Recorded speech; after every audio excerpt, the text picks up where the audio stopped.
ఒక్కొక్కడు ఎంత మౌఢ్యం ఉంటుందంటే చెప్పిన మాట వినడు. ఒక గురువుగారు ఉపన్యాసం చెప్తున్నట్టు శిష్యుల్ని కూర్చోబెట్టుకుని, రే భగవంతుని ఆజ్ఞ అని ఒకటి ఉంటుంది. ఆ భగవంతుని ఆజ్ఞ ఎవరు తప్పించలేరు, ఇక్కడ రాసేస్తాడు రా ఈశ్వరుడు అన్నాడు. ఎందుకో వాడికి కోపం వచ్చింది ఆ శిష్యుడికి. ఏమిటి రాసేస్తాడండి, ఏమిటి తప్పదు, ఏమిటి రాశాడు చెప్పండి అన్నాడు. అంటే గురువుగారికి ఆశ్చర్యం వేసి, రేపు మధ్యాహ్నం 12 గంటలకి నువ్వు పాయసం తినాలని రాసిందిరా నీ నుదుటినా అన్నాడు. చస్తే తిన్నాం, మీరు చెప్పారు కదా ఎలా తింటానో చూద్దురు కానీ, ఇది భగవంతుడి ఇక్కడ రాయడం ఏమిటి, నేను పాయసం తినడం ఏంటి, ఒక్క నాటికి తిన్నాం.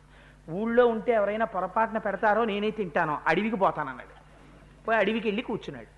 11 అయింది, ఇంకొక గంట దాటిపోయింది. ఆ గురువుగారు ఓడిపోయారు. ఎందుకు పిచ్చి అంటే గురువుల మీద క్రోధం. వెళ్ళి చెట్టు కింద కూర్చున్నాడు. అదే సమయానికి అటుగా బాటసారులు వెడుతూ వెడుతూ అటు వస్తున్నారు. అమ్మో వీళ్ళు ఇటు వస్తున్నారు, గభాలను నన్ను పిలిచి పాయసం అనుమానం తినమంటారేమో అని చెట్టు ఎక్కేశాడు. ఆ బాటసారులు వీడి కర్మ కొద్దీ ఆ చెట్టు కిందకే వచ్చారు. కాళ్ళు చేతులు మొహాలు అన్నీ కడుక్కున్నారు, కబుర్లు చెప్పుకున్నారు, మూటలు ఇప్పారు. ఇప్పితే వాళ్ళకేమి కోరిక పుట్టిందో అందరూ పాయసమే తెచ్చుకున్నారు. తెచ్చుకుని పాయసం విప్పి అందరం కలిసి పాయసం తాగుదామని తాగపోతున్నారు. గుర్రపు డెక్కల చప్పుడు వినపడింది. ఖచ్చితంగా 12 అవుతోంది టైము. అమ్మ బాబోయ్ దారి దొంగలు వస్తున్నారని పారిపోయారు. పారిపోయేటప్పటికి ఆ దారి దొంగలు గుర్రాల మీద వచ్చి మంచి ఆకలేస్తోందిరా, ఇదంతా పాయసం ఉంది తిందామని కిందకి దిగారు. ఒరే ఇందులో ఒక్క చుక్క కూడా ఎవరు తాగినట్టు లేదు, ఒకవేళ ఇందులో ఎవడైనా విషం కలపలేదు కదా అని పైకి చూశారు. ఈయనున్నాడు. నువ్వు ఇలా కిందకి దిగరా అన్నారు. దింపారు.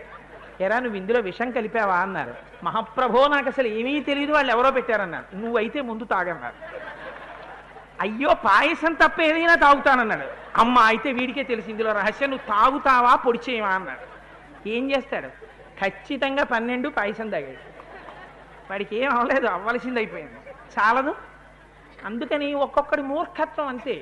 ఆ కామక్రోధాలు లోపల విజృంభించిపోయి అనుకోండి, విజృంభించిపోతే ఎంతటి తెంపరి పని